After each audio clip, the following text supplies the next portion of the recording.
Hello guys, हमने एक novel start किया था शैटर में, जो कि लिखा है ताहिर माफी ने, और आज हम स्टार्ट करने जा रहे हैं इसका चैप्टर 8। तो चलिए शुरू करते हैं। मुझे अपनी आंखें खोलने में 2 दिन लगते हैं। एक तरफ पानी का एक टिन और खाने का एक टिन रखा है और मैं कांपते हाथों से इसके ठंडे कंटेंट्स को निगल लेती हूँ। मेरी हड्डियों में एक मध्यम दर्द सरायत कर रहा है और मेरे गले में खुश्की की शिद्दत है, जैसे मैं दम घुटने के करीब हूँ। बज़ाहिर कुछ टूटा हुआ तो नहीं लगता, लेकिन जब मैं अपनी कमीज के नीचे देखती हूँ तो मालूम होता है कि दर्द बिल्कुल हकीकी था। नील और पीले रंग के धब्बे मेरी स्किन पर खिलते जख्मी फूलों की मानंद है, छूने से अजियत देते हैं और बहुत आहिस्ता ठीक हो रहे हैं। एडम कहीं नजर नहीं आता। मैं तन्हाई के एक कैद खाने में हूँ, 4 दीवारी जो हर सिमत में 10 फीट से ज्यादा नहीं, जहाँ ताज़ा हवा का एक जरिया दरवाजे में एक छोटा सा सुराख है। मेरा ज़हन खौफनाक ख्यालात से खुद को अजियत देना शुरू ही कर रहा था कि भारी धात का दरवाज़ा धड़ाम से खुल गया। एक गार्ड जिसके सीने पर 2 राइफल्स बंधी हुई थी मुझे सर से पांव तक देखता है। उठो। इस बार मैं एक लम्हा ज़ाया नहीं करती। मुझे उम्मीद है कि कम से कम एडम सेफ होगा। मैं दुआ करती हूँ कि इसे मेरे जैसा अंजाम ना देखना पड़े। मेरे पीछे चलो।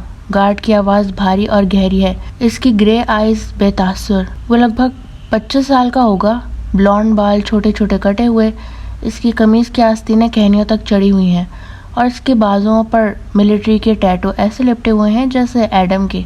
ओह गॉड, नहीं। एडम दरवाजे की दहलीज पर खड़ा होता है, सुनहरे बालों वाले के बराबर, और अपनी बंदूक को एक तंग राहदारी की तरफ इशारा करता है। चलो। एडम अपनी बंदूक मेरे सीने पर तान रहा है। एडम अपनी बंदूक मेरे सीने पर तान रहा है। एडम अपनी बंदूक मेरे सीने पर तान रहा है। इसकी आंखें मेरे लिए अजनबी हैं, बेजान और दूर, बहुत बहुत दूर। मैं नौकेन के सिवा कुछ नहीं। मैं सुन हो चुकी हूँ, एक खला, एक ऐसा वजूद जिसमें कोई एहसास और कोई जज्बा बाकी नहीं रहा। मैं एक सरगोशी हूँ जो कभी थी ही नहीं। एडम एक फौजी है। एडम चाहता है कि मैं मर जाऊँ। अब मैं इसे खुलेआम घूरती हूँ, हर एहसास जैसे काट कर अलग कर दिया गया हो। मेरा दर्द मेरे जिस्म से दूर किसी वीरान चीख की मानंद है। मेरे कदम खुद ब खुद आगे बढ़ते हैं, मेरे होंठ खामोश हैं क्योंकि इस लम्हे के लिए अल्फाज कभी नहीं होंगे। मौत इन ज़मीनी खुशियों से एक खुशगवार रिहाई होगी जो मैंने जानी है। मुझे नहीं मालूम मैं कितनी देर से चल रही हूँ जब एक और ज़रब मेरी पीठ पर पड़ती है और मुझे मफलूज कर देती है। मैं इस रोशनी की शिद्दत के खिलाफ पलकें झपकाती हूँ जो मैंने मुद्दतों से नहीं देखी। मेरी आंखों में नमी भर आती है और मैं सिकुड़कर इन चमकदार बल्ब्स की रोशनी को देखने की कोशिश करती हूँ जो एक बड़ी सी जगह को रोशन कर रहे हैं। मैं मुश्किल से कुछ देख पा रही हूँ। जूलियट फेरेरस। मेरा नाम एक धमाके की तरह गूंजता है। मेरी पीठ पर एक भारी जूता दबा हुआ है और मैं अपना सर उठाकर नहीं देख सकती कि मुझसे बात कौन कर रहा है।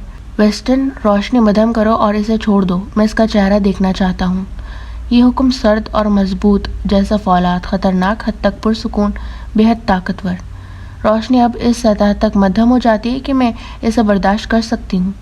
मेरी पीठ पर जूते का निशान गहरा खुदा हुआ है, मगर अब मजीद मेरी स्किन पर नहीं दबा हुआ।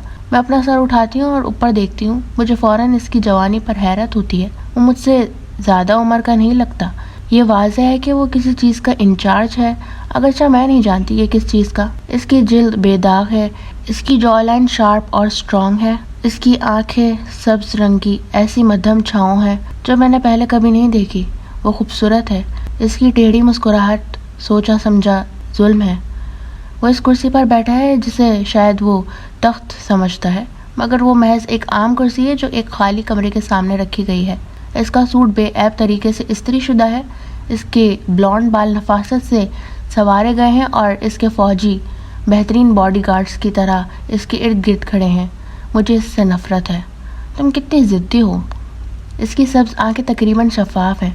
तुम कभी कोऑपरेट नहीं करना चाहती। तुमने अपने कैदी साथी के साथ भी अच्छा सलूक नहीं किया। मेरा जिस्म बेख्तियार झुरझुरी लेता है। मेरे गले में धोखे की जलन दहकती है।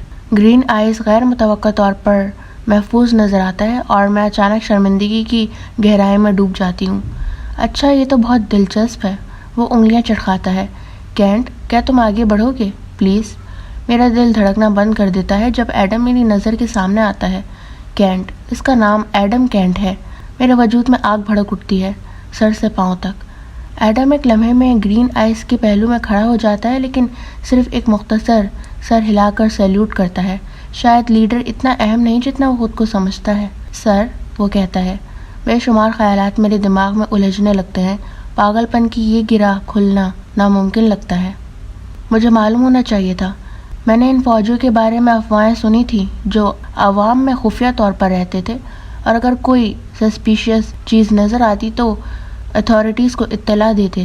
ہر روز لوگ غائب ہو جاتے تھے، کوئی کبھی واپس نہیں آتا تھا.